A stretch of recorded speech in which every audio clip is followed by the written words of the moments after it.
na Congo to telema to lobela mboka Olé to suwa babimisa na poasa. Ba député to votaki bazo salarien. Bazo salarien.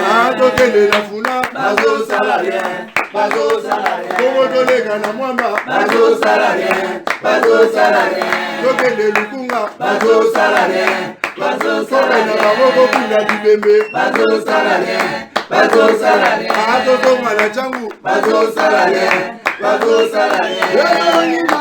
Bazo salarien. Bazo salarien. Bazo salarien. Bazo salarien. Bazo salarien. Bazo salarien. Bote na biso bino nyonso bakinois bakinoise bakongolais bakongolaises kabila bandolo bana debia manana bakongolaise na lo bakongolaise. Très bien. La PSP nous sommes beauté. Je suis très content de vous. Vous êtes des milliers de Congolais. Pour nous vendre les Ike pour nous Rolanda émission où il y a Paul Tossou à Bakino Balobi. Je suis certain. Non, comme il faut ne tomber tarabilo côté santé nous permettre comme tel mais toujours vous n'amalé malembe selon Ndenge Munganga to docteur Azali ko guider les biso.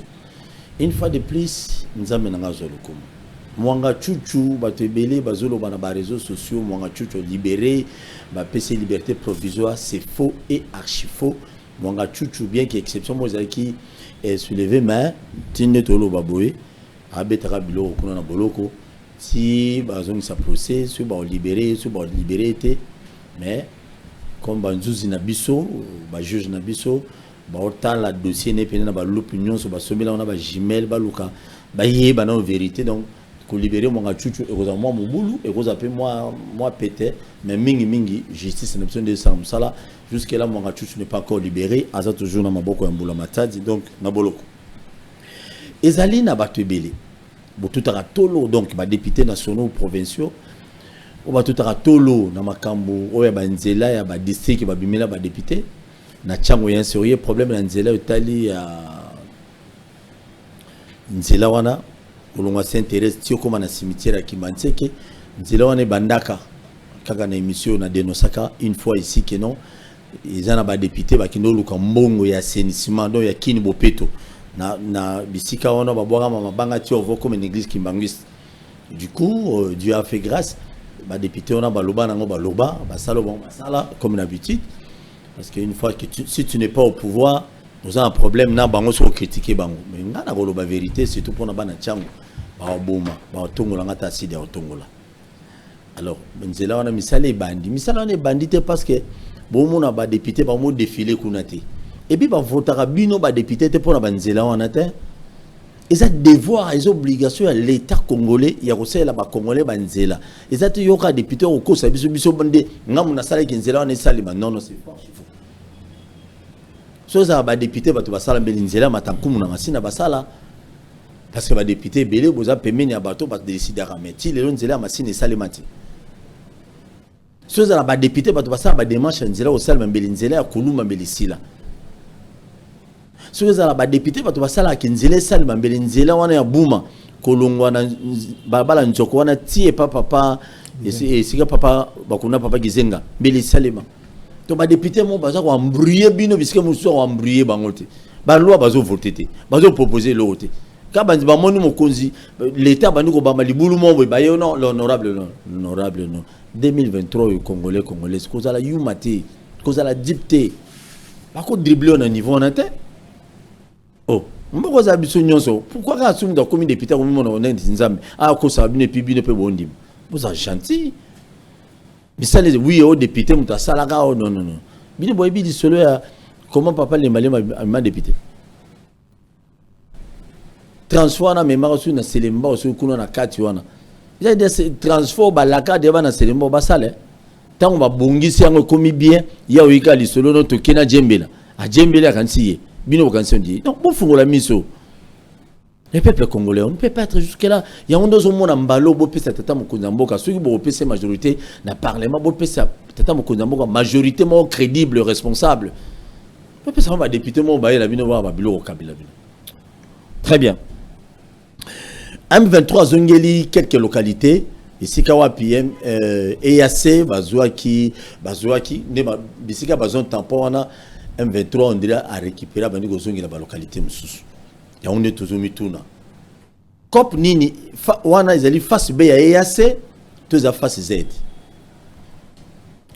sortie officielle ya plateforme électorale Union Sacrée ils allaient venir fou Mabiro yinda mabeto mona qui déjà vital camé les vieux vitamines azali ki wana vient mboso kodia sous-marin tout mona qui papa na biso baati le kwebo premier ministre ba onyo se mobiliser ba kene otala na stade tout ça ba kende si on mutuna ba to bazo kumituna des millions de dollars américains peut-être ekobima pour na mambo Italie sorti à Union Sacrée samedi oyo.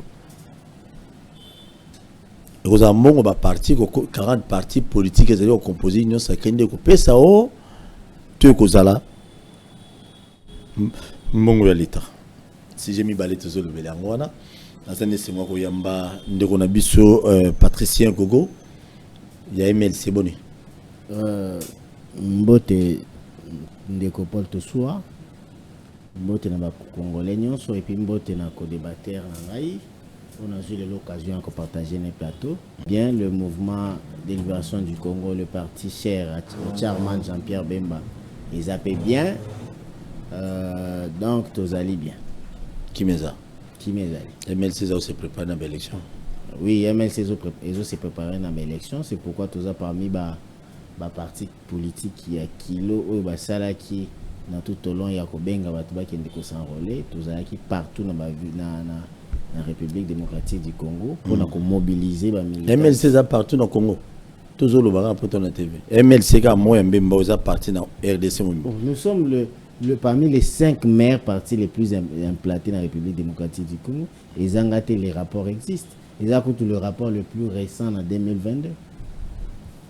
Ça veut dire que nous sommes partout, tous dans la fédération dans Congo Mobimba.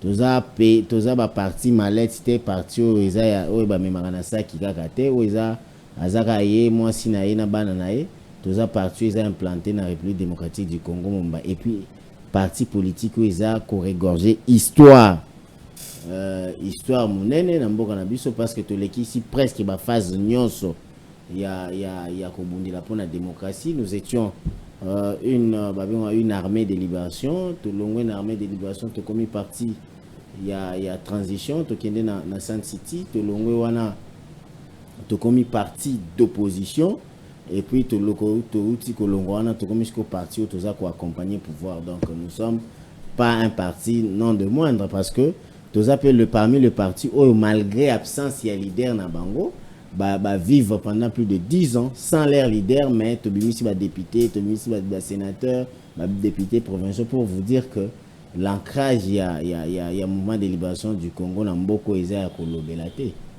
Très bien. Merci beaucoup. Nazana Ndeko Nabiso Jonathan, c'est la toute première fois que vous allez naïe. Bokazo et permettre de kutana Ndeko Jonathan ya Lamuka. Boni papa. Mbote Ndeko Polo ndenge bakina babenga kayo mbote pe na ndeko gogo mbote na équipe technique effectivement peuple soka bengi biso toyaka peuple soka bengi biso tozaka disponible mais ba occasion epesamaki penza te mais le tozuli bakwa kwa ko so la peuple nayo esali biso esengo mingi tokolika ete manso tokobimisa wa ikosunga ekole kendele boso pamba te mibumi nena ndambo eleki bokambia ba gogo ya ba lukwebo ya ba kodia esunga ekolo te yango isenge te to bakisela bango mwandambo na o tozana ngo comme réflexion pour ba retenir essentiel na gouvernance mais na yuki makambo a sonye belé diko gogo bete MSA za partie à histoire effectivement ba partie à histoire pour le corona bango nde ba orphelin ba veuve bana kisangani likona bango nde ba ugande bazwa droit kota liboso na sol na biso ya liboso o ba ugande ba ya ezali na bango wana nde histoire mais histoire mabe wana nde histoire sous parce que comme citoyen congolais okote ko telemela mboka na yo grâce ya mandoki na yo obomi ba citoyen na yo parce que une rébellion cause des victimes et des dégâts ba victime ba bosoza ba congolais oyo bazalelo ba victime grâce ya MLC ezaka ba blo msufo avo bandango bata bandeko bolimbisa nano après Simon Lobi okwa ete mbamoka kana to sali histoire oui Mais na angle nini? Est-ce que na angle malonga to na angle malonga te? Et puis tant que tu as implantation bah parti. Au coup ça va jamais na Aru. Ils ont un exemple siège ya MSC na Aru, ils ont na commune na Aru. Na Aru. C'est fait ça la question. Oui. On attend la suite. Bah qui ne peut pas répondre à bango même bah dans Aru bah tout le monde a coin. Donc moi je pense qu'aujourd'hui il faudrait que bah partir comme MLC et lui ça va comme indépendant. À tout na MLC na plateau comme indépendant. Parce que c'est surtout centré débat sur vie na bino. Vous êtes le parti qui a produit plus de débauchés des inconstants politiques. MLC. Très bien. Dans le temps, MLC, mais Bakena pour l'année. Parce que l'idéologie n'est pas là. La constance, vous ne l'avez pas enseigné. Merci, Ndeko. Très bien, merci beaucoup. Émission la Monsieur Bandi, émission Les Cara de lundi à dimanche na Wemsa Télévision, Mikolo Zalikoya, Wemsa Télévision, Kolongo Wemsa, et comme Bakino Balobi TV, pour na ba union, pour na ba candidat union, so ba ko ça la test. Il y a qui journaliste qui cameraman, awa, tout preneur de vie. Awa, je crois, on a besoin de créoli, à cause ça la communiquer mon corps pour afficher bateau bazouaki et puis pour ça la deuxième test pour tout bimsa. Qualité à journaliste, tout à preneur de vie, autres en avons besoin. Je crois dans quelques jours, awa, à cause ça la yango. Nazo bande pas un dikonangai patricien. M23 lelo oyo a commis ko zongela. De tozola na ba médium soumemi ya mindele. M23 a commis ko zongela. Babisika EAC asala oya zwa ki comme bisika ba tchekine de façon tampon. Wana zali face B à EAC contre le Congo ou bien toujours c'est la diplomatie. Ndeko Patricien. Merci beaucoup Ndeko Paul. Avant de répondre, Tikana Mekako couper ça Ndeko na ba information, peut-être il n'a pas beaucoup d'autres informations. Ndeko Jonathan, il est vous êtes des Lamouka. Lamouka est la plateforme. Vous êtes de quel parti qui constitue Lamouka? Je vais vous répondre. Encore répondre de Yotoke. Okay. Comme Jonathan ne m'a pas répondu,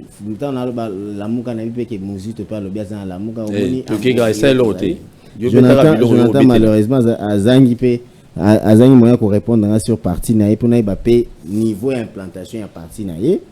Je vous dis que le mouvement de libération du Congo est à parti à Sali Mingi Namboka. Ce qui constitution aux Anango lelo, ce qui bemba azala qui te akinde qui dialogue intercongolais te, ou l'ingo za na constitution te. Même Aru kende na marché central ya Aru. Na Aru comme na Aru entre Aru na Ariwara na habité sur ezali, il y a une route allant na marché pour na kende Ariwara. Notre siège et un moment de libération du Congo est Zawana. Pour vous dire que nous sommes partout. Nous avons ici, nous avons à Bunya, nous avons à Buta, nous avons à Nyangara, nous avons à Durba, nous avons à Wacha. Ça veut dire que ne vient pas par Nini Kolobaki, MLC, et puis aux conscients. Au type Koloba, on peut reconnaître qu'il est le parti où a produit Mingi va débaucher. On ne débauche qu'un intelligent. On ne débauche pas n'importe qui. Ça veut dire, tu reconnais, cher Jonathan, que le MSC est le parti qui a produit beaucoup plus de cadres ou des personnes que Kabila hier a trouvé nécessaire pour accompagner Nabani Naï. Je te les concède parce que tu as accepté ici que Thomas Louara c'était quelqu'un épris de qualité. Je te les concède ici parce que tu as reconnu que Germain Kambinga est une personne épris de qualité. Je te les concède ici que tu as reconnu que Yves Kisombe, l'autre ici, plusieurs personnes d'État, Alexis Tabo Mwamba, Baza est délai au MSC produit, au Baza, tu as qualité. Ça veut dire que quand on bête Massoula MSC, qu'on bête monter le roi Massoula Mikate, les autres Kamanakouin, bête comme un parti politique de l'histoire, un parti politique de qualité. Il y a un nous appelle en face, nayo, n'a qu'au débattre, le Kolangaï. Question, il y a M23. Ezali et loko déjà le général Ndima Constat, Yende à Salaki point de presse, il y a Kolobaki Azo constaté que M23 Eza Kozongi la position na Yakala contre Banini ba feuille de route il y a Luanda, mais le général Oaza Kwasime rôle il y a chef d'état-major il y a force il y a EAC, yepé à Sali point de presse na mais nous notre position est claire. que la République démocratique du Congo aujourd'hui n'est plus dans cette phase-là de germiade. Tous en phase il y a tous en phase il y a attaquer, dans phase il y a trouver la solution. Parce que seulement phase il y a et la phase où tous ali sous na droit il y a le président Jean-Pierre Bemba qui est le VPM de la défense a présenté qui au cours il y a conseil des ministres plan stratégique pour nous rétablir paix et puis intégrité à la République démocratique du Congo dans le gouvernement et puis le gouvernement a adopté Kiango pour vous dire que des actions de grande envergure vont commencer et puis là le président Jean-Pierre Bemba l'a dit Nabitou Keïta Kinde Kotalae à Kutanakina ambassadeur il y a Russie pour na position claire à la République démocratique du Congo à Kutanina à l'Union européenne à Bengaki na awana Kinshasa le général le chef d'état-major il y a armée ougandaise au Bazana Bunagana pour na koyebisaye ba nouvelle orientation claire il y a République démocratique du Congo na ba interlocuteur nyonso azokuta na bango na bureau ya Musala aza ko tikate koyebisa bango clairement nouvelle position il y a République démocratique du Congo et puis pour na à sala qui appelle pour que ba évaluer ba elagi ba malentendu za coexister na makambo ya EAC na ba ministre ya défense ya ba mboka nyonso za ko constituer EAC malheureusement réunion on il fallait ça tenir na Goma cette réunion n'a pas eu lieu pour des raisons techniques oyo baza ko bongisa pour que prochainement et réunion na et salema yango nde tolobi ke ndeko Paul Tosua tozali sous une étape était ya koeba ba yaki tonini biso déjà ton plan stratégique adopté par le gouvernement plan stratégique yango ezo la mise en œuvre très prochainement pour que tout silisama comme moni que le général Ndima Constant a longwe na phase azaki kaka gouverneur militaire ya Pamba a commis pe na ba PC lisusu capacité à diriger ba opération donc connaissant le général Ndima Constant je crois pas que le M23 bazali sous sunanini ba manœuvre monique le Kagame étant asphyxié il ne sait plus être cohérent dans ses propos il y a deux hommes qui même qu'on masturber histoire il y a koloba ke biso tozana eloko ya kopesa bango alors que na 1911 et 1918 le Rwanda et le Burundi n'existaient pas. Allez demander au professeur Ndayuel vous le dira professeur Chibango Kala la koyebisa bino na carte d'Afrique. En 1911, le Rwanda et le Burundi n'existaient pas. Donc, c'est la République démocratique du Congo qui a des choses ou des terres, surtout dans la partie orientale et à Rwanda. Il y a qu'à demander. Le Rwanda qui n'a que 26 700 km² qui comptera à Rokote dans Congo plus de 89 fois si mes calculs sont bons. Nazo monate oyo biso tozanango biso ba kilomètre na biso ya mapango na biso eza Congo eza connu kilomètre na bango ya mapango na bango eza Rwanda eza connu soki biso tozana eloko ya kopesa bango baya kolakisa biso na parti nini mais biso tolobi ke biso na 1911 Rwanda Burundi existate biso nde kutu par bonne foi na biso nde topesa ki bango eteni ya mboka. Très bien, merci beaucoup. Avant qu'il n'ait pas Jonathan, est-ce que le Congo aujourd'hui basé la possibilité il y a quoi affronter M23 na ndenge ya bitumba pour que bitumba aussi la to bengana M23 malamoko ndenge bato kabila ba bengana bango oui basé na pouvoir parce que seulement na plan stratégique et bien plan stratégique ba dévoiler na TVT selon nos investigations plan stratégique ils a présenté par Jean-Pierre Bemba guerre est numéro 1 na plan naé il a bien écrit là-bas qui va germer du coup tous até tous andega ko se préparer bisonné tout ça ba journaliste bandeko Paul Tosua bino ba journaliste tongumba déjà maboko ya ba chemise na biso to se comporter le roi pays est en guerre parce que à très bientôt tozo kende na guerre ya guerre ya solo pona ko zongisa bo somi à congolais parce que Bemba lui-même a dit que le pays a été plusieurs années humilié et cette humiliation biso toza mibali tokoki ko accepter et continuer c'est pourquoi il faut tongumba ba chemise na biso to simba mando qui moi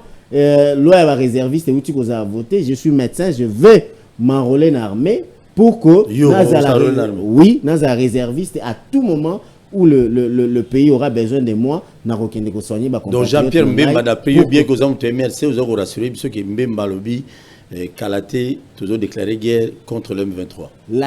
Ou bien contre M23 ou bien Rwanda. La guerre sera déclarée contre toute personne au Yazan Asima M23. Tout ce que le M23 n'existe que des façades.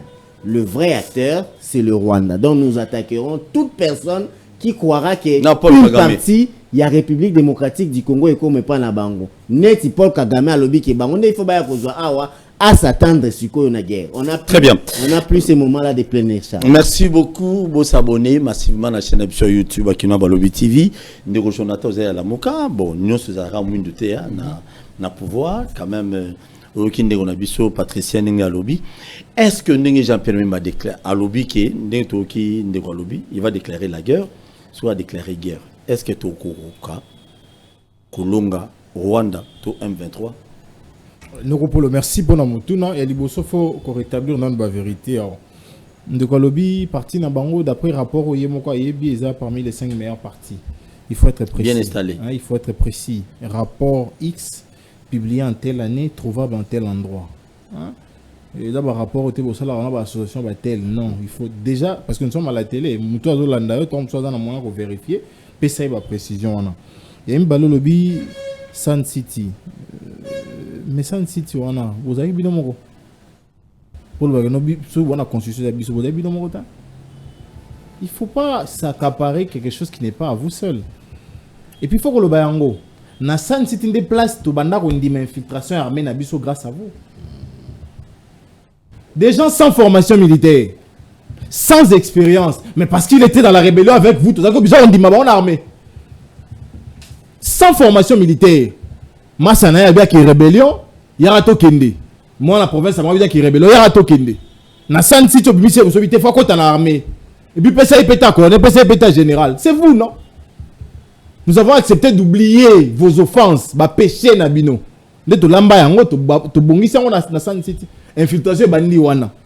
Il faut déjà être conséquent là. Il faut toujours rappeler ça aux Congolais. Oui, tu dans la San City, bah rebelle nabiso to côté mon armée. Il faut toujours dire ça aux Congolais. Et là on saura que vous quantifiez. Deuxièmement, on débauche qu'un intellectuel. Mais moi j'ajoute, on débauche qu'un intellectuel qui n'est pas constant. Il faut retirer yango bongo. Il y aura une sangale là de façon là zena droit au débaucher Marie Le Pen. Mais constance à combat politique n'est à Boyi, abina tika la kaka na Front National. Ceux qui ont créé on a créé Rassemblement National. Si vous faites ça, la qualité lorsqu'on parle d'un homme d'État.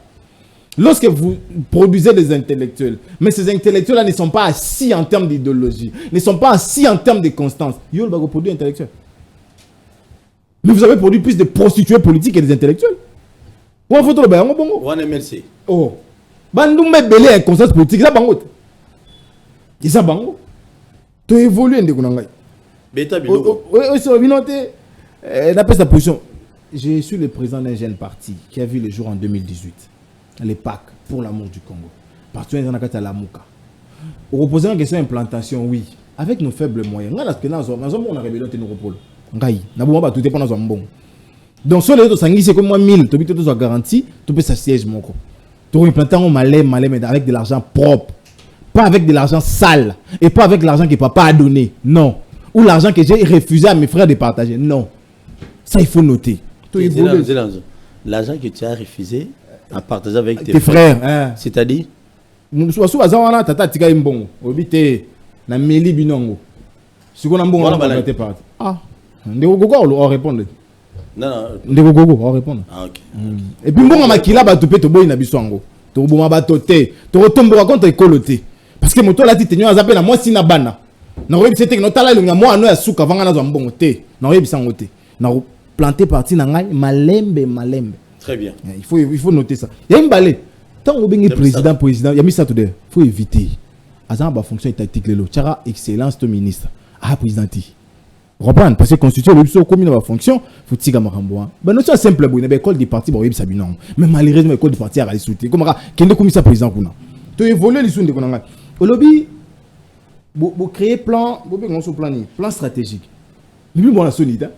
Bino moronde boya oh non loi programmation et qui côté ni ko polo zo rappeler dans loi programmation loi ne ko qui des ans lelo 2 ans est-ce que bino contenir loi programmation et lobby comment on va faire pendant combien de temps pour mettre en place une armée efficace parce que tout l'excellence n'a pas d'excellence solo comment et à quel moment il va activer la loi sur la programmation militaire.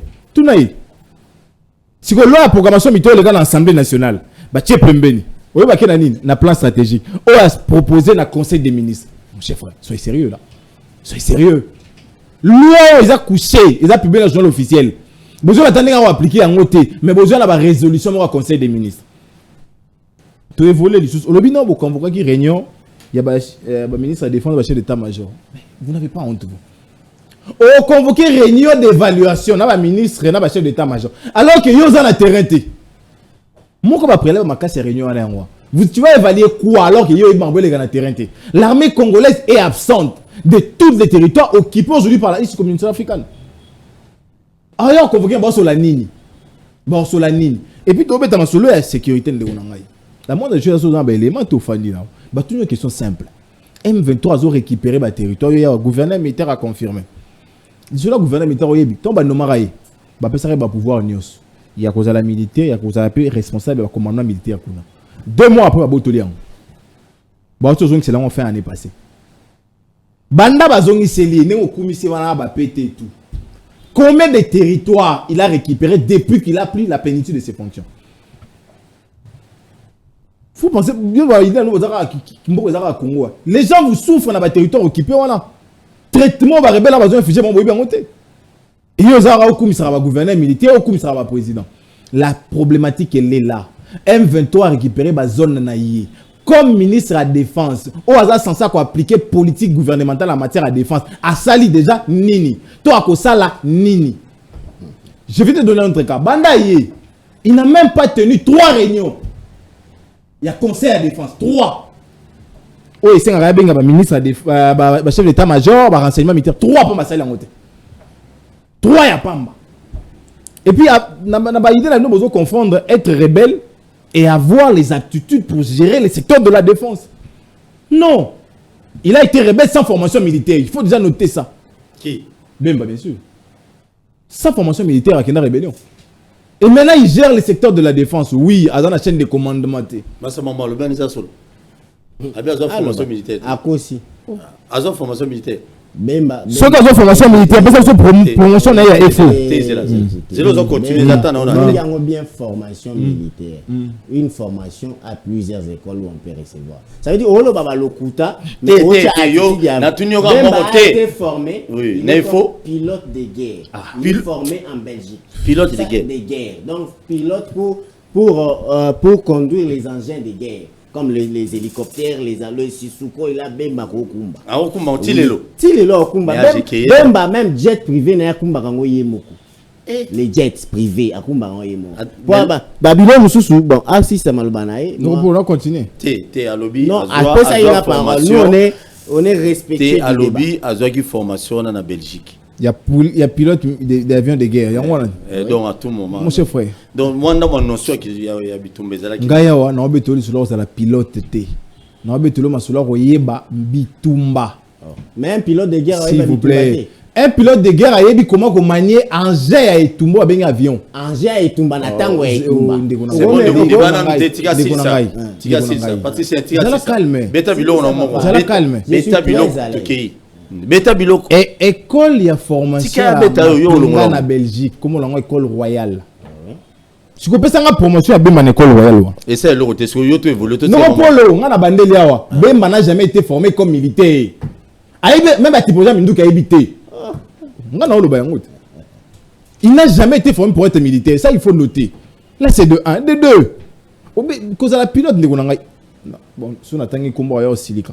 Un ancien ministre, à Gérard Mamambongo, moi on a eu à Kumbara type Nyon sur l'avion à Bitumba.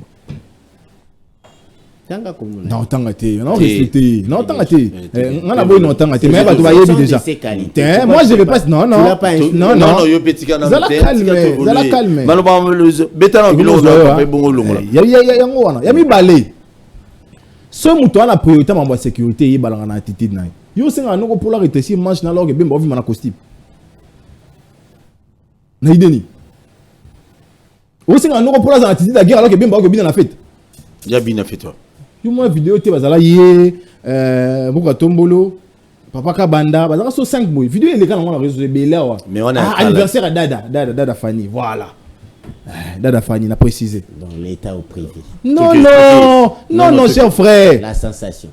Yo, il s'en a Zelensky a droit à fêter. L'État ou privé. Zelensky a droit à fêter. Kagame a droit à fêter.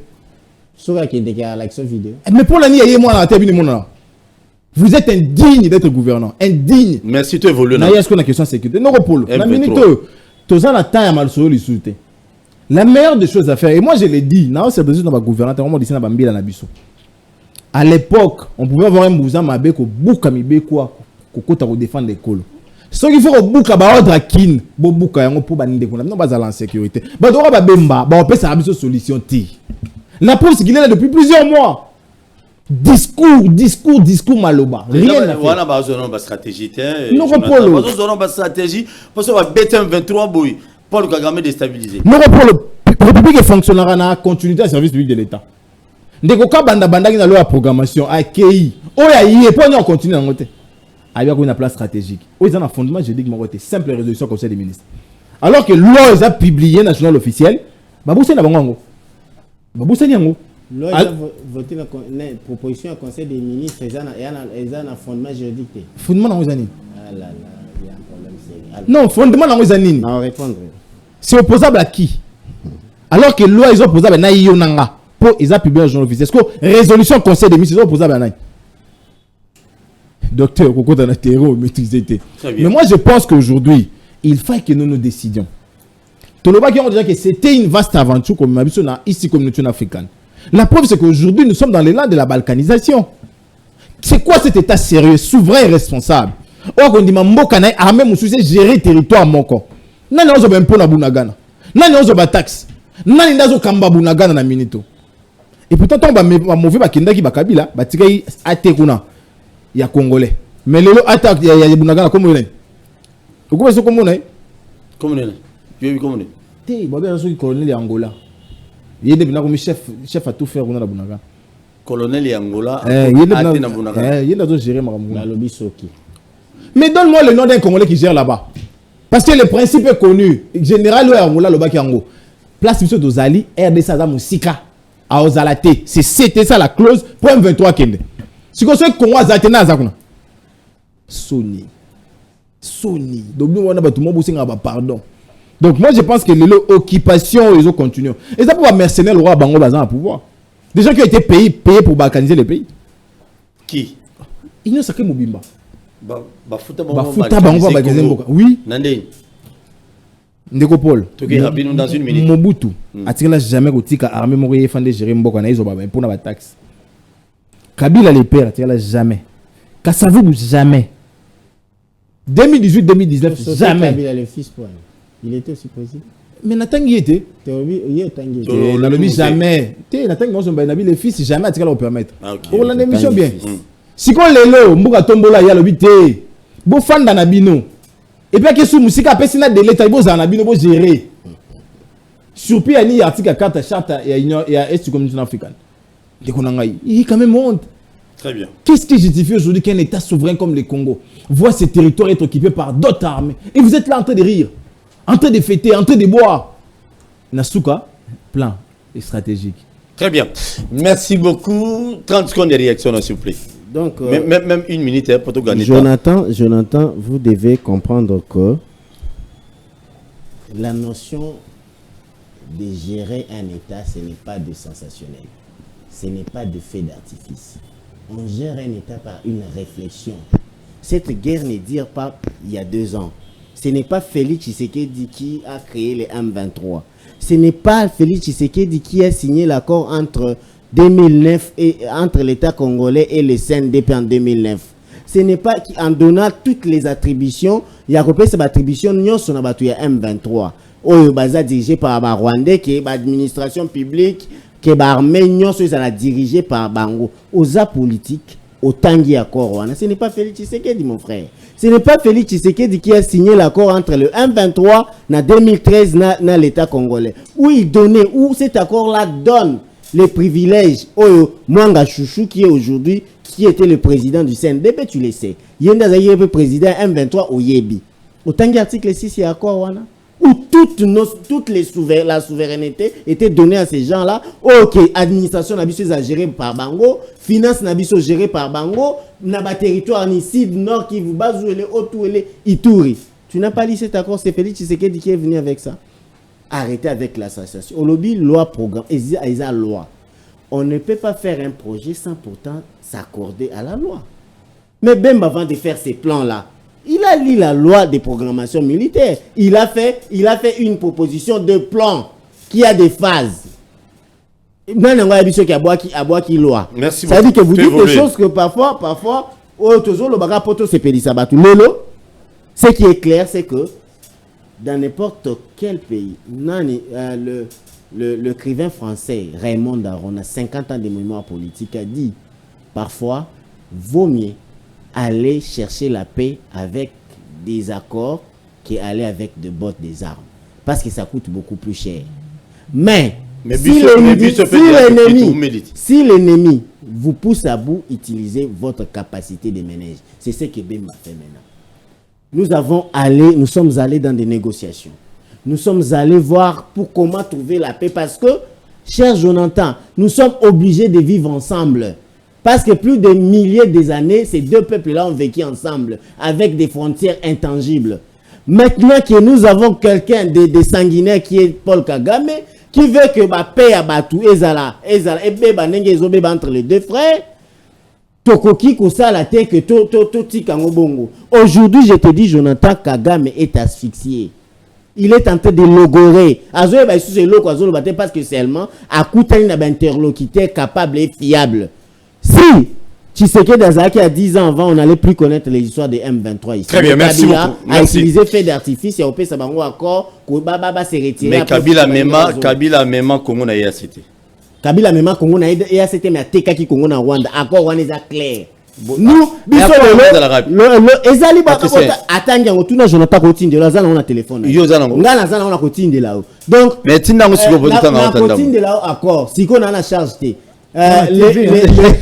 Tu n'es pas sérieux. La TV. Non, mon grand, je vais vous envoyer cet accord. Il a lu l'accord. L'accord était publié, c'est connu par tout le monde. Il a lu cet accord-là. Et puis, cet accord-là a montré clairement qu'il y avait un plan de balkanisation de la République démocratique. Oh, Joseph Kabila a signé qui n'a Paul Kagame. Accord entre CNDP, il y a 2009, qui a été transporté entre M23 en 2013. Nyon Soana qui était le président de ça, Mwanga Chouchou qui aujourd'hui en... Très bien, merci beaucoup. Le 29 avril 2023, sortie officielle, il y a Union Sacrée, Nakepa Jonathan, sortie officielle Ouana. Vous avez s'attendre Nani. Merci Noko pour le point à Motuna. Il faudrait rétablir la vérité ici. Hein. Lorsque tu parles M23 CNDP, il faut faire la démarcation. Il y a deux mouvements insurrectionnels. Aujourd'hui, un mouvement terroriste distinct, à part entière. Manga Chouchou a géré le CNDP, mais Manga Chouchou n'a jamais été président du M23. Il a été. Lis l'histoire. Oh l'histoire, c'est qui était clair ici. Aux indisciplines. Excusez. Merci. Déjà, il faut noter que M23, président Nangwali Boussa Dagi Pasteur, révérend Runiga. C'est l'histoire.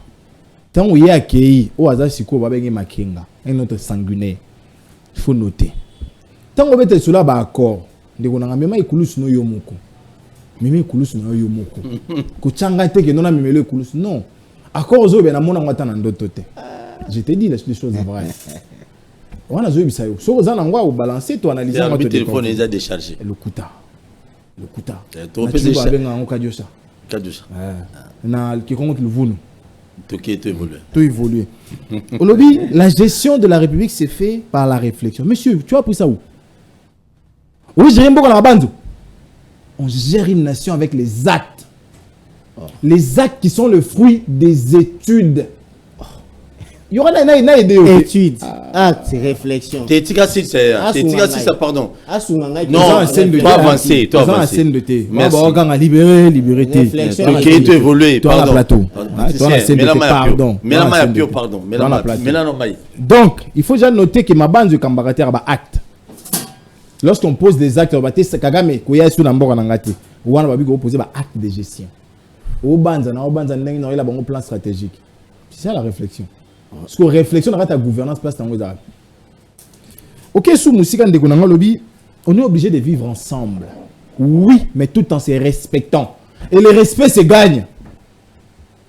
Les lots, tu as gagné respect parce que tu as bundaté. Le Rwanda est en train de nous malmener. Grâce à votre faible des ministres, grâce à votre faible des présidents, grâce à vos faibles des institutions. Il faut noter ça comme ça. Il faut vraiment rejoindre un bongo. Tu es un polo. Avant là, il s'appelle le maman Éric Zemmour, il a un quinquennat pour rien. Alors, lorsqu'un gouvernant sent son pouvoir menacé et que le peuple est d'accord avec lui, il doit agir. Peuple le oui, Rwanda faut discipliner. Mais agir les autres pour Tilelo, carré ambassadeur accrédité dans RDC. Lettre accréditation est pour retirer. As ambassadeur na Congo mais on s'en a Brazza, chargé de faire aéronautique les documents à beach. Mais tant que la place nini lutundu la habité to retirer lettre d'accréditation. Au secrétaire monsieur aussi là. Posant ma réponse c'était. Tout est sorti officiel. Déjà pour montrer qu'ils sont pas sûrs d'eux. Moi ça sangi ba pasteur. Na be évêque. Abi pardon boyo kabiso mawa. Ce qu'il fallait à Tony Saki, ce qu'il fallait à Tony Saki, de Tony c'était aux Sony. Mais bah on va passer bah mekara magia on dit ton répéter. C'est quoi ma ben des années. Vous aurez couru na bateau on va capable été. Ndeko moi bisinga na tonga lobité ba iso bito que mon prophète Konde pour inde nzamba ba plein. Donc le bon le mona. Donc déjà avec plus de 450 parties. Vous êtes 400 450 parties. 450 parties. Vous êtes incapable de mobiliser pour les stades. Bi numéro 450. Vous avez l'église. Méthode à Kabouya. Pour Kabouya, il y a une église. Tant il y a un pasteur accompagné la campagne. Nous avons une matinée politique. Oui, maman. Nous avons une vous assure. Nous avons aussi une nous avons aussi une mais moi, qui est là, tant Kabouya, c'est un gars. Ah, nous avons une yebi. Nous reposons à l'aise. Donc, attends, à l'aise. Nous sommes très à l'aise. Mais il y aura un pasteur. Il y a un Kabouya. Kabouya là, pasteur, il y a un pasteur. Ndemboso pas yon habité doit sunangai mais monsieur il est honte de vous ce qui vous a qui fort tout le monde va passer temps pourquoi parce que vous avez une population vous avez des élus et surtout vous avez les moyens de l'état et quand on la rambon ngai pour y ba mais sous pour la manifestation c'est banelé le rona ovini non les lambon à l'état ya Paul et koyi ba mo rezo ide nani ya koyi ba mbongo à l'état mais bokambele l'autre la preuve c'est que ça va partir ba liste ba 10 personnes $10 par personne $10 par personne pour bailler dans stade de Mati. Ali c'est on a venu. Oh. Nazo bisa yo. $10 par personne. Et lengo ku tatambola na singa mettre tout cas na ozate le 29. Na 5 ça ba petit photo que des copes. Des copes. Ah qui coule. Est-ce que na bina le 29 au tambola yo mo. Donc le 29 OK copes à $10. Donc message ni opesa bakino là. Bali ambongo wana. Baki zo $10. Ceux qui sont solo. Et ça, il y a Paul, la preuve c'est que dans la vidéo, il y a une image. $10 à moto. $10 par personne. C'est déjà la capacité combien? 80 000. 80 000. Donc, $8 millions et qu'il y a. Bah, porte n'a pas effet combien? Combien? Namito aura réunion ba jeune et c'est maintenant avec l'église. À partir de vendredi, on se vendredi, ba réunion ba jeune, ils ont s'intensifier, réunion ba jeune. N'a pas parti là tout le temps les jeunes. Mais moi je sais. Tout d'abord, Zéla n'a pas son maloba. MLC, les alliés parti populaire. Impopulaire. Populaire la game là. Zéla n'a nous. CDR, Oyamboso, très populaire. Avec combien de députés? T'es bon. Où est-ce que tu as mis tout le monde? Bah tu le connais, on n'en parlons même pas. VK, les vieilles vitamines. Il y a où tu as bolo quoi, 100 jours procès, 100 jours, bah nous ça dit va plein. So que na Bukavu ndenga buka stade mais na kinte na Bukavu kamera très populaire ndé mona bema na gemena Sama Lukonde déjà premier ministre Sama Chou na Okatanga oui la popularité na Okatanga to bete cela kinya Paul mais batonso ba ofuta pe billet ba zui ba vieux ba ya wana ya ko pas $10 parce que billet $160 ba ko raté ils vont compter sur les Kinois mais ça passe et puis tant bon ba ko tongela ba nzela kulumba pas si bon on a mboka yango ba fonctionnaire ba futa 1012 mais bozo 8 millions bo tia pour ba bêtise ya stade parce qu'on est sérieux bon apporte Paul Konde yem ta à sauver ba stade tant ça recevoir bon C'est que nini ekobima na kati ya sortie officielle d'après yo. Déjà composition nango même ils ont rassuré. Composition nango c'est composition union sacrée. Oui. Nous avons des transhumants, des inconstants et des gens qui ne sont pas modèles en politique. Nini o ndeko Evariste azoate pas Kabila o azo pas Tshisekedi. Evariste Bouchab. Bouchab. Nini azoate. Ba pesa nyonso. Cabinet président, vice-premier, tout. Président Assemblée nationale. Mais pas Tshisekedi Tomzou na 5 ans peso aussi la langue a zupe lo ta ozo pété.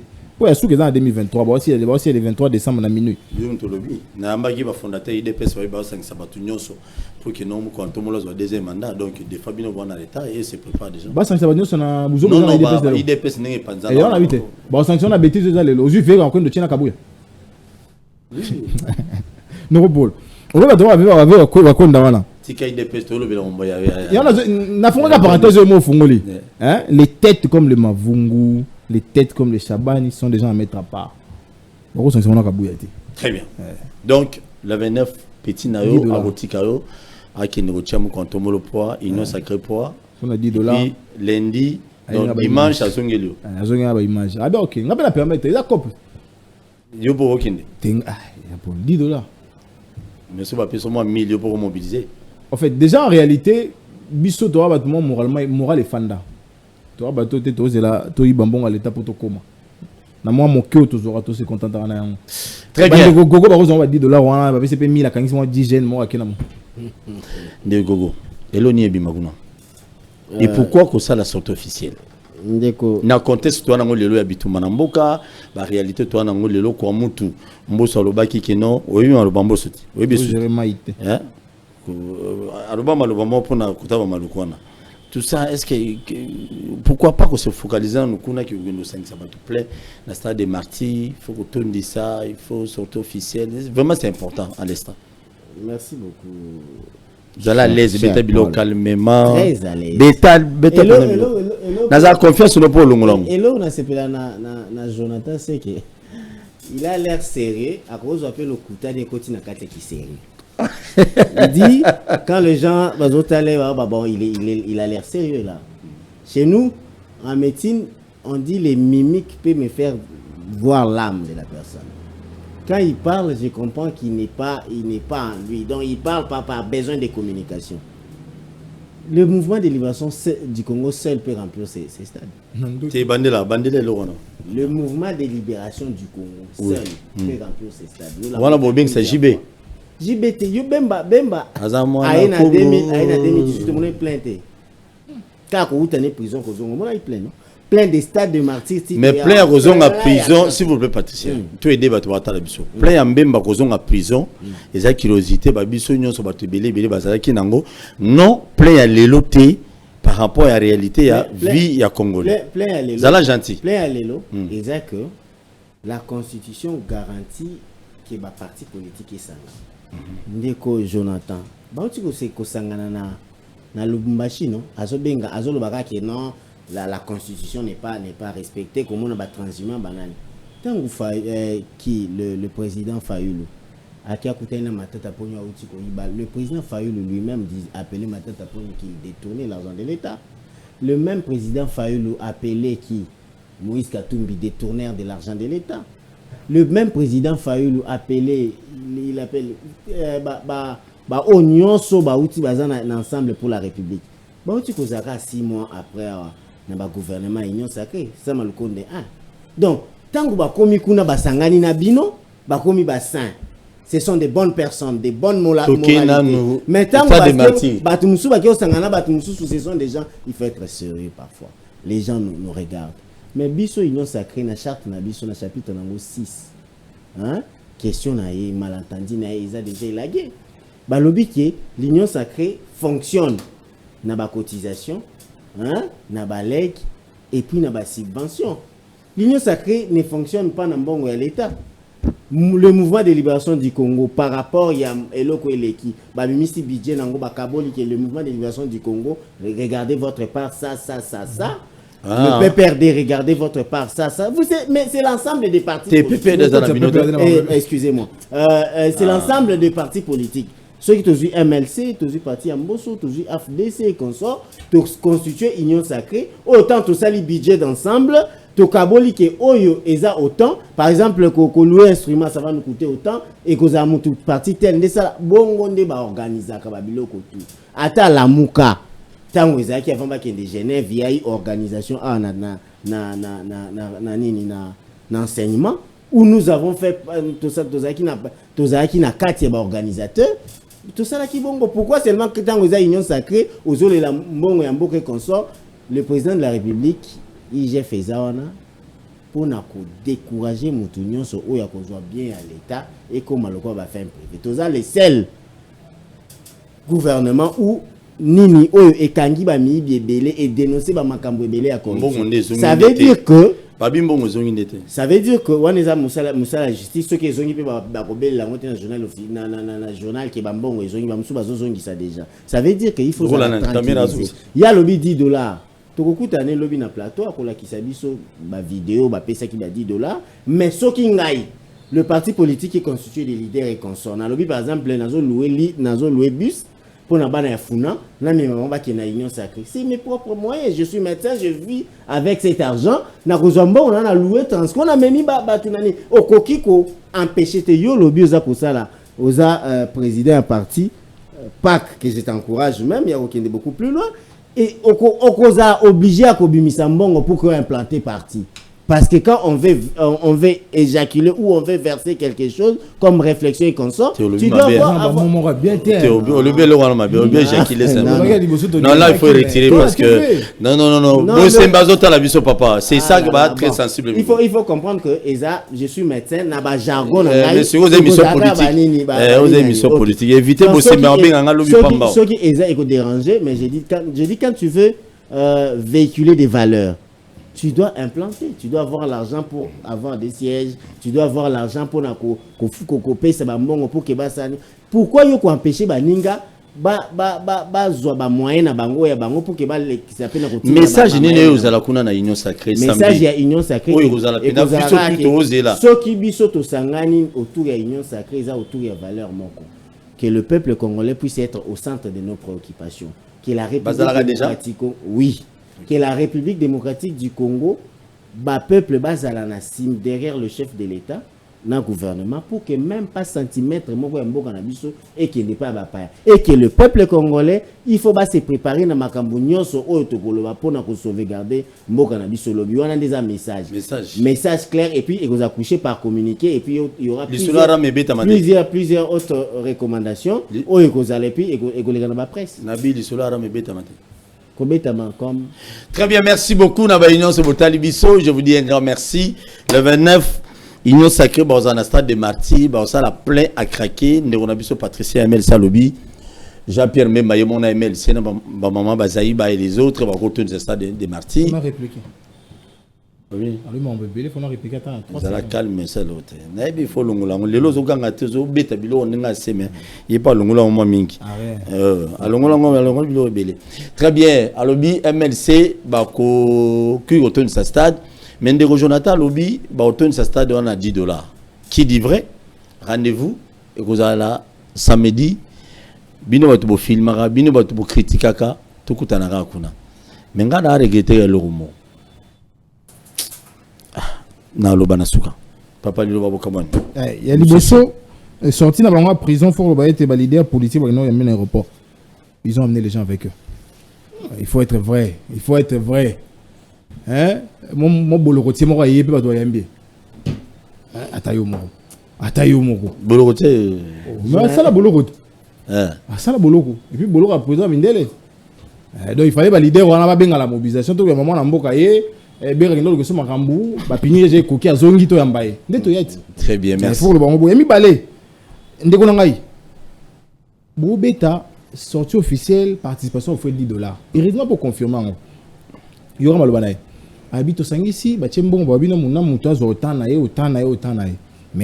Non, les partis politiques vont contribuer. Voilà. Abakisi, il rediffuser les alites. Alors, non, Bakaboli. budget to zio tel rezo boy pose ba streamer tel rezo boy pose ba il y a lobby boy non c'est là il y a lobby boy a lobby ba au sala budget nyonso dans l'ensemble siko ba au carbona na budget wana MLC zoa par oyo yo responsabilité non ko pesa boyo ko sala bourse il y a lobby te qui non bon ça comme ça dans toutes les organisations du monde. vous allez calmer Coco c'est la ngaïté docteur faut tous en face où donne MLCT toke évoluer voilà donc réalité c'est que vous utilisez bon à l'état parce que sur le beza ba cotisation na ba leg qui est le plus grand donateur de l'Union sacrée Jean-Pierre Bemba lui-même peut faire tout ça parce qu'il a quoi Outiko loba parce qu'il a quoi Outiko gagner ba procès à Zimbongo na yo non lobi on va yo Outiko loba na koma ki yango Jean-Pierre Bemba a des moyens je contrôle et m'énerve mes actes. Jamais. Jamais. Bien que tu le il y a bateau mususu. Outiko loba awa ke bateau mususu. Ou déranger un tour. C'est un corrigé. Et a bateau mususu bazon bon atata baboka bona bandeko. Procès ça va. Luka Maloba. Procès à Wapi. Pardon. Si ça continue. Vous allez là. Il y a des balles de Konangai. Batuni a un message de Negobima. On l'obito soutenir Mbuka Tombolo. Ndekonangai. Peuple wana. Peuple wana. Ndeba sambeli sayao. Bondela. Sengazamba soutenir Mbuka Tombolo. Abondela. Mais Mbuka Tombolo bien qu'il est dans un besoin ma raté. Ça veut dire que même si les lois de la nature sont sur vous, si vous n'avez pas les aptitudes de la gouvernance, vous êtes nul. Na Union Sacrée Mobimba, mon côté dans le baron, on a TV Mbanambala. Il a les prérequis d'une gouvernance. Ce sont tous des médiocres. Tous des médiocres à l'unanimité. La preuve. La preuve, Noropolo. La preuve que Mboka na biso lelo Bunagana, ils a pas banani. Bunagana, ndeko kamera a quitté fonction à président de l'Assemblée nationale. Pour yoka na radio que 2 armées zoya. Mais à toi on a 6. Na 4 on a armée d'agression na biso. Bazar le territoire na biso. Est-ce que vraiment vous êtes sérieux? Vous êtes vraiment sérieux? Nani des députés à Tomo Mungongo, tout partout et Tomo les alliés communiquer. Nous dénonçons le fait que nos territoires sont occupés par la ISU. Nani? Nani c'est Nani à salaire. Au nom de quoi? De la complicité dans le mal. Dans le mal? Oui. Ndeko pour le bateau ba futa bango ba mboka. Ce sont des mercenaires recrutés. Ils n'ont pas de moto moko na poto abenga bango bino zombon ke kuna kamba. Organiser l'organisation. Heureusement, tout le monde est heureusement. Donc, les 29 fois, la bande de Gobo, vous avez $10. Vous savez, la vidéo est belle. Surtout, vous savez, la vidéo est belle. Pour la bunda. $10 est bon, ça va tout fort. On attend aux sûreté qui est président de la République, Mouko Ntombolo Félix et Antoine Tsege Chilombo, à combattre Bino Batala Mouko na élection. Neuropole. Attends, tout de suite, Davin Kalala. Père son âme, tout Tchéwa, on a fait ce que on les raté. On a un sentiment parce que vous avez une union sacrée, ou bien vous avez un je suis très convaincu de la maturité de mon peuple. Très convaincu. Nakasai a regagné Bisso. Mais n'a RDC Moubimbate. Ça, je l'ai dit, bah, Congolais, bah, yo Kangai. Mais c'est ni ça va. C'est ni wap. Oh, il y a un Nanga Junior. Ouais, Nanga Junior. Mais sur le bien Nanga Junior, s'il avait dit, vous espérez le rotin. Tu espérer le rotin, mais tu es au bongo. Parce que réalité, elle est là, qui va lingato boya. On va profiter. Et ça, on n'est pas prêt. Tu entends la bongo, il y a glissement dans le lingeta. Tu zana bango. La preuve, c'est qu'il y a Nanga Junior. Yo zoga au carte, non, bon, la zio ngote. T'as si ma carte, na Congo, tu as promesse, tu as promesse à Mongola. Na compétent, na bango Nanga Junior. A combien de ma promesse à Mongola. Et puis, na 4 jours, on a MLC. Très bien, merci beaucoup, Lilo Babou. Dans une minute, et M. Sili. Donc, on comprend que Jonathan Yendazali n'a pas compétence pour payer sa diplôme de médiocrité, en oubliant que la Mouka et l'autre, tout ça, le marché entouré n'a pas médiocrité, mais médiocre plus. Donc, le médiocre et plus sont là-bas. Matata a amené la bancarisation, traçabilité. Oh, Lélo, Matata a mis bancarisation. Je l'ai toujours dit. Ça, c'est mon pays n'a pas de chance. C'est le comptable qui nous paye ici, non? Jonathan. Les contacts Bemba vice-président mais Jonathan. On l'a mis bien le là Yamata. Bemba vice-président la vidéo na pays. Na biso ba vidéo na Matata. Ah là là. Mais ba mama ça le Congo c'est le plus meilleur de côté. Tozali le peuple congolais, il faut basala calme. L'union sacrée ezoya po et yaki déjà tozo la ki sabanga ke tozali ensemble pour na ko défendre mboka na biso et puis ya ko tia bango au centre de nos préoccupations. Projet le peuple d'abord, tout les a couché dans la charte, toko sunga mboka o ekende liboso et puis cette humiliation est cessée. Quelle humiliation? L'humiliation que le Rwanda nous a imposée pendant plus de 25 ans est cessée et puis nous avons des vrais patriotes maintenant qui sont à la tête des nini. Les loba ou tiko loba. Hein? Vidéo est en bonne habitude ce que mon yango ke matata pogno aussi serré rwandais. Donc je comprends combien Mboka na biso eza Holocauste, non? C'est un livre publié matata pogno zoka na mboka nyonso tozai premier ministre pendant plus de 5 ans. Azaki nende rwandais. Ce n'est pas moi. Dans toute question moro. Ah, vas-y. Olobi balobi matata pogno rwandais. Na union sacrée wana. Bato baza nationalité douteuse bazate. Bato baza nationalité douteuse. Bon, na habite so yo yebi au stangelinga moko. Et monsieur Sili. Merci beaucoup na baino sur votre télévision. Te koutani prochainement, vous abonnez, merci beaucoup. Merci beaucoup Nandiko Nanga Jonathan. Merci non. Te koutani prochainement. Bon courage car politique ça a passé. Tozali. Très bien. Nego Patricien, je te dis un grand merci. A ABC biso que non na union sacrée. Ata mutu mo za nationalité de tes azate. Et bon pour le lutogi ya za bon. Merci, j'ai sali technicien basé dans ma banque et nena bossa na bango. Ben mavoka mwana njili. Azaka tolé kuna na njili lelo mi cameraman. Trésor Masiala diacre azali diacre na niveau apostolique Kolusisa descendant donc ça les fort comme un pasteur mieux bila suki na mutu. Keba ko makola Kabila Pamba. Sans oublier réalisateur ya émission ya munene ndeko na biso comme le nani Omega Bazola, l'homme est à cimetière qui m'a dit que j'étais sali. Hendrik Basila depuis Belgique. Les qui n'ont pas thème, tant qu'on passe na Bisengo. Hendrik Basila, j'étais sali, courage. Va et là, na Union Socialiste, qu'on s'en a libota. Kams Kamena depuis Paris aussi, j'étais sali. Balé qui n'a pas mingi, sans oublier une dame qu'on appelle Megui Kalenga.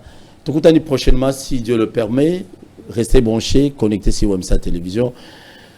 Soyez soazongité to kutana kalati. Merci. Na Congo to telema to lobela mboka Wole to suwa bimisa na poasa. Ba député to votaki bazo salarié.